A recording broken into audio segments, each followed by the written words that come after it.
Today's episode is called Die on This Hill. Hey guys, it's Amber, wife, mother, warrior, type A child of God. Here at Little Things, we examine everyday issues from a biblical perspective with one simple goal: to know and love God more. Thanks for joining me.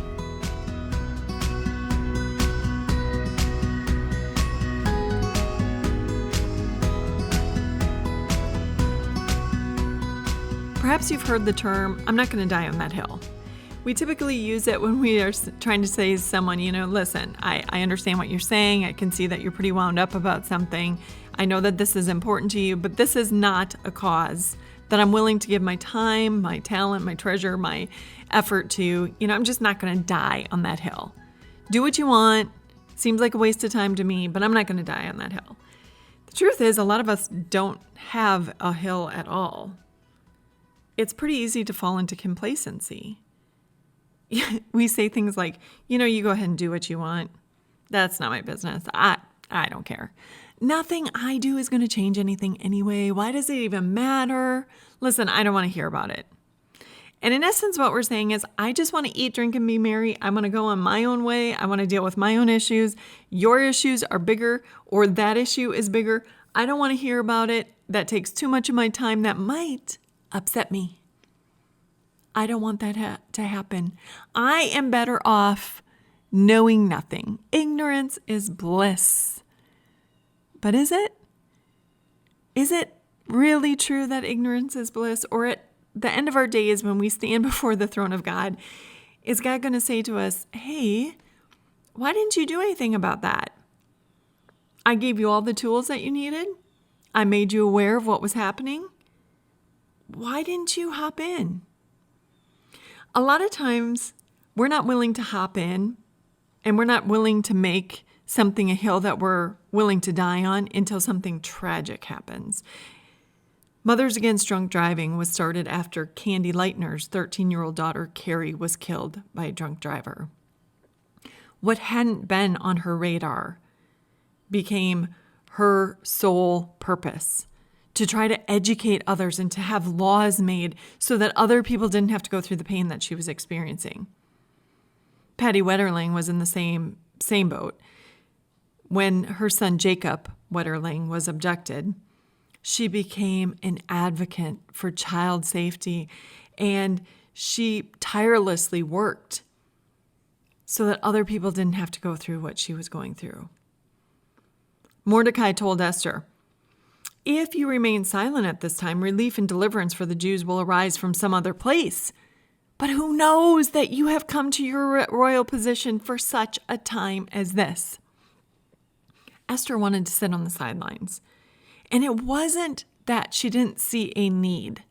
She saw Mordecai made her aware of what was going on. Her people, the Jews, were going to be slaughtered.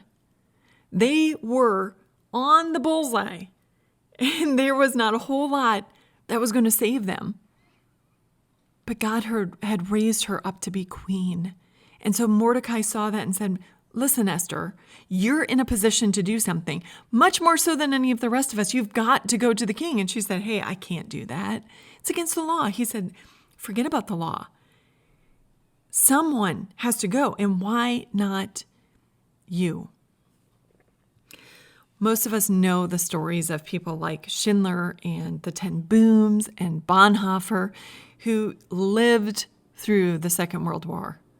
They were in positions in the Netherlands or Germany to actually do something to make a difference. They helped to rescue Jews. In Bonhoeffer's case, he tried to get the Christians and the churches to speak out against Hitler and all that the Nazis were doing, and he worked tirelessly to do it. In fact, he was able to escape. He went to London. He went to America for a time, but he realized that his place was in Germany. He needed to be there to help with this war and to help educate people and to continue to encourage them to not accept what was going on. For each of these people, they were just one of many, many people behind the scenes, the underground network that were making a difference to try to stop the evil that was going on. What hill are you willing to die on? We all see the news stories, the headlines, the craziness. You can't go anywhere without people talking about it, right? What is this world coming to? Oh man, I don't even know what's going to happen next. Did you see what happened? Wow. Well, let me suggest that there's one hill we should all consider making our hill. And that is actively expanding the kingdom of God. Jesus said, do not store up for yourselves treasures on earth where moth and vermin destroy and where thieves break in and steal, but store up for yourselves treasures in heaven where moths and vermin do not destroy and where thieves do not break in and steal. Jesus was saying, look, you can work for a lot of things on earth, and those can be good things. But work to store up treasures in heaven. And what are those treasures? Those are the souls of people that come to know Jesus because of you. That is your treasure. That is something worth working towards and worth having as your hill to die on. Because listen, Satan isn't going to stop warring for souls. And I'm suggesting we shouldn't either. I recently watched a documentary that was, it was so hard to watch. It was basically saying how you can destroy a democracy, how you can pull it down. And there was a lot to it. I'm not going to get into a lot of it because it gets political, and that's not my objection right now. But let me tell you just a few things that were key. Some of the key things were to destroy families, because strong families make for good communities. But if you destroy the families, and you do that by taking the father out of the situation, and you do that by taking the mother out of it, make the mother feel discontented to raise children, to be at home, make the father discontented to be with one woman, make sexual perversity the norm instead of what it is, sexual perversity. Don't stay with one person. Make pornography, just common. Destroy marriages, destroy families, and destroy the church. Make it seem like the churches are obsolete. They're archaic. What do they know? They aren't useful at all anymore. Just put those away. Go away. They're not useful. Well, if we do that, not only will democracies fall, but people will lose their faith. And we're already seeing this, right? 50% of marriages at least are failing. Fewer and fewer people don't identify as Christians. Fewer people are going to church. Fewer people see a need or a reason to go to church. The Bible is looked at as some old book that has no meaning, no relevance to us today. Listen, we can combat this, not just to preserve democracy. That's a good hill to stand on, but because we want to store up for ourselves treasures in heaven, and because we have what people need. Listen, anxiety is through the roof. Suicidal ideology is through the roof. People are isolated. People are feeling hopeless and helpless. We have answers. We know how you can have peace. We know that you are not alone. Jesus is with you at all times. We know we have access to a Father in heaven who can control anything around us. We have answers. So the question I have for you is, are you ready to go to battle? Are you, like David, discontent to sit on the sidelines? David came to see his brothers. They were at war. They were in the army. His father sent him brought him some food and that type of thing. And he was sitting there, and here comes Goliath, and he's just defiant. And he's putting down God, and he's putting down the Israel army. And David said, "Who is this? Why are you guys just sitting here quaking? I'll go fight him." And his brothers right away said, would you stop it? Who do you think you are? And David, he just said when he went to King Saul, he's like, look, I've been in circumstances before where there was a lion, there was a bear. And both times God was with me. This guy's no different. I don't want to sit on the sidelines and just shake. I want to be part of the war. I want to do what I was made to do. Mordecai said to Esther, And Mordecai is saying to us, listen, you were made for such a time as this. What can you do to shape the culture? What can you do to speak up to make sure people aren't sitting in their homes with no hope, not knowing what to do, not knowing where to turn? Right now you might be going, hey, look, I don't know what that would look like. And I'm sitting here looking at you saying, I don't know either. I don't know what your role is, but I know that you have one. Maybe it's going to be as a tutor in an inner city. Maybe it's going to be as a counselor at a pregnancy center. Or maybe you need to teach a Bible study in your neighborhood. Maybe you're going to start a newsletter or a prayer change or a mom's group or a podcast or a blog. Maybe you're going to write a book. I don't know how God is going to use you, but I know that when you find your why, you will be motivated to do something. When your why is Proverbs 24:11, which says, rescue those being led away to death, hold back those staggering towards slaughter. When you read that and you know that's your why, you're going to want to do something. You're going to want to do whatever it is that God is preparing you and God has purposed you to do. This is my hill. And this is the hill I'm suggesting you take as your hill. Why? Because Jesus died on a hill. And he said, it's finished here. You don't have to feel that anxiety. You don't have to feel unloved because I love you enough to die for you. You don't have to feel the shame of all the things that you have done because I've taken all that away. You don't have to feel that there is nothing to look forward to when you look around at the headlines and you see what's going on in this world, because I've prepared a place for you that's out of this world. And someday you won't be here anymore, and I want you to be with me. Jesus said, whoever finds their life will lose it, and whoever loses their life for my sake will find it. Guys, it's worth forsaking our complacency. It's worth giving up some of our Netflix time or some of our, reading time, our magazines and our fiction books and the fun things that we like to do. It's worth giving up some of that to be a warrior in God's army. Hudson Taylor said, God's work done in God's way will never lack God's supplies. He's saying, look,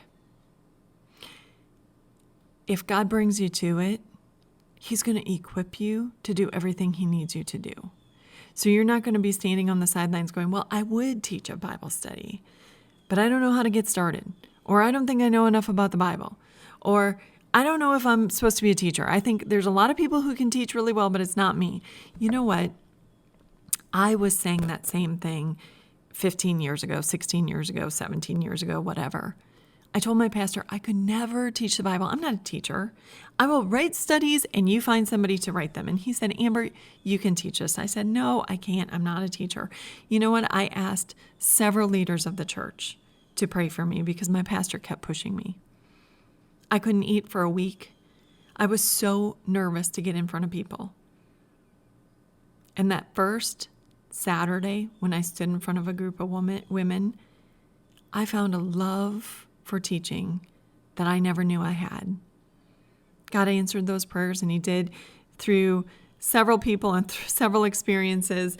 I had such a lovely group of women who were just happy to be around God's word, and they were super kind to me, and we learned together, and they were very non-judgmental, and they just wanted a leader, someone to say, this is what we're going to study, and here's the research I'm doing. Now let's all get together and talk about it, and let's encourage one another, and let's learn together and figure it out, and we'll look through some commentaries. And have you heard something from your pastor? Or have you read something from somewhere else? Bring it all. Let's discuss it, and let's just see if we can edify one another. Maybe you want to start that newsletter, and you go, but who's going to read it? I don't know, maybe it will only be 4 or 5 friends. But maybe you will encourage 4 or 5 people who need that encouragement more than you could ever imagine. And maybe those 4 or 5 people will pass it on to one of their children or to their elderly neighbor or to someone else, and it will make a difference to them. Just be faithful creating that newsletter for the 4 or 5 or the 10 or the 20 or the 100. Maybe you don't know how to write a book, and you don't know if anybody will ever read the book. Just start writing the book, or call somebody or email somebody and say, I've got an idea. How do I do this? Do you think this is worth exploring? And then go where they would have you go. You don't need to do everything. Just do something. And I learned something super valuable a long time ago. Many years ago, my mother quit coming to my events. So when I first started speaking, she would always be there, and then I started traveling a little bit more, and she wasn't able to join me. And a lot of times, quite honestly, in those early days, she was babysitting my children so I could go somewhere. But she would always tell me, Amber, I am at home praying for you. And I realized early on that that is as valuable as anything else. So you know what? Maybe you're not going to start the newsletter. And maybe you're not going to start the Bible study. And maybe you're not going to write the book. But you know what you could do? You could encourage that Bible study teacher. You could pass the newsletter on. You could help the other person who is writing the book. You could encourage other people to write it. There is a role for all of us. It's just like I said, in that underground network of people who were helping the Ten Booms and Schindler and Bonhoeffer. There were many, many people who we don't know their names. They all had super important jobs, just like the Apostle Paul. When you read his letters, when you read the book of Acts and you find out where he was going and what he was doing, he wasn't doing anything alone. There were always people by his side, and there were a whole lot of people who were praying for him in all the congregations that he established. So we all have a role. But let's make sure that we've made God's kingdom the most important thing that we're about. Jesus said, seek first the kingdom of God. Seek God's kingdom first. You seek it out. You study the Bible, but then also, let's not just leave it there. You know the good news. Find someone to share it with. This has been Little Things, because in God's kingdom, the little things are the big things. I can't tell you how blessed I feel to have the opportunity to talk to you each week. Your continued prayers and support are appreciated. And if you're willing, please share, rate, and review this podcast. Thank you so much.